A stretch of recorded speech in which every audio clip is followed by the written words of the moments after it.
In this video, we are going to give you some do's and don'ts about how to shoot your video.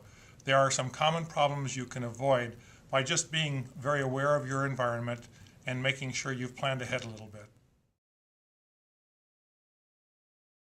The flip video camera is small and easy to use, but it's hard to hold perfectly still, so you will probably want to have it on a tripod if you're doing an extended video.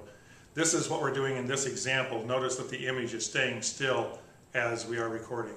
In this example, we've now taken the camera off of the tripod, and as much as the operator tries to hold it perfectly still, you can see that there is some movement here.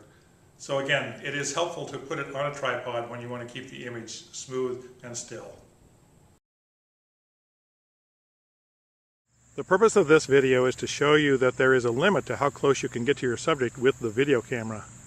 Notice as I come in closer and closer to this flower, as I get within about 2 feet, the camera can no longer keep the image in focus.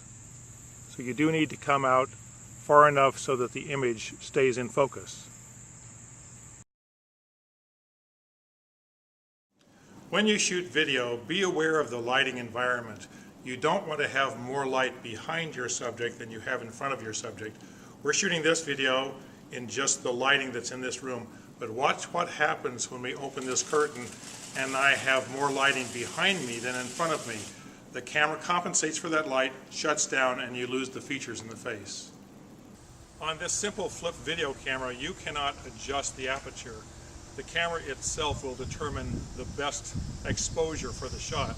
If you're in an environment that has a lot of contrast, like this one, where the sun is bright on me, but it's dark in other areas, it will overexpose the bright area. You're probably seeing my forehead shining right now because of the light.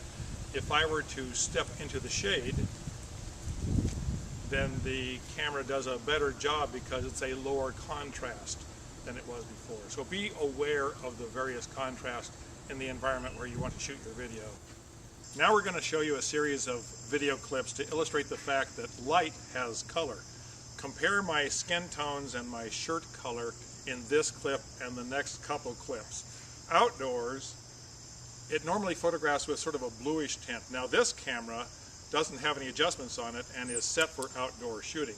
When you'll see me under the incandescent indoor light, you'll notice that it has an orange or an amber tone to it. When you see me in an indoor environment with fluorescent lights, it has sort of a greenish tint to it. So be aware of that when you pick your video location. One note about the shirt that I'm wearing, this video camera can have trouble recreating the image for a checked shirt or a striped shirt. You may see that in this video clip. So you may want to choose one with a solid color for your video shoot. In this video clip, the only source of light is this incandescent light and a couple lights across the room. So if you compare this with the outdoor video, I think you'll see that the color is a little bit more orange. Now that I say that, we are replacing the old incandescent lights with a lot of these high energy lights, and sometimes they've color corrected those a little bit to be more like daylight. But with all the old incandescent lights, it will definitely have an orange tone to it. We're shooting this video clip in the tennis center, and this is an environment that is lit primarily with fluorescent lights. It has some skylights, but the overall lighting is fluorescent, which means that you probably will see a little bit of a green tint to this video. We wanted you to be aware of the different colors of light so that you can make an intelligent choice when you choose the location for your video. The purpose of this video is to make you more aware of the audio environment that you're in when you're filming a video.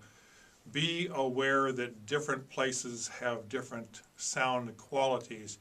I'm speaking to you from our audio recording studio, and this particular room has sound deadening material on the walls, so you're not hearing my voice bounce around.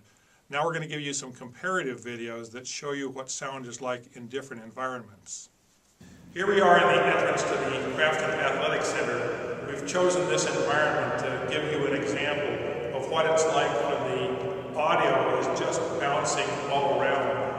This This environment has nothing but glass and hard walls, and you can hear that the sound is just very echoey. So be alert when you pick your environment for your video. This is what you're going to get in an environment like this. This video is being shot in the Anderson dormitory living room. This is probably a little bit more typical of the environment that you might use for your video, in the sense that there are hard surfaces and there are soft surfaces. So the sound is not bouncing around as much as it did in the entrance to the Crafton Athletic Center, and it's not quite as quiet as the environment in the recording studio. So compare those three videos and you'll get an idea of the type of audio you will pick up in those different environments. Try to avoid noisy environments such as this one, but if you really want to shoot in an environment where there is lots of noise, come in closer with the camera, get close to your subject so that you can pick up the audio more effectively, as we're demonstrating with this video. I hope these shooting tips prove helpful as you plan for and produce your own video. If you have any questions, please feel free to call or come by Media Services. We're located in the lower level of Merrick, and we're always happy to help.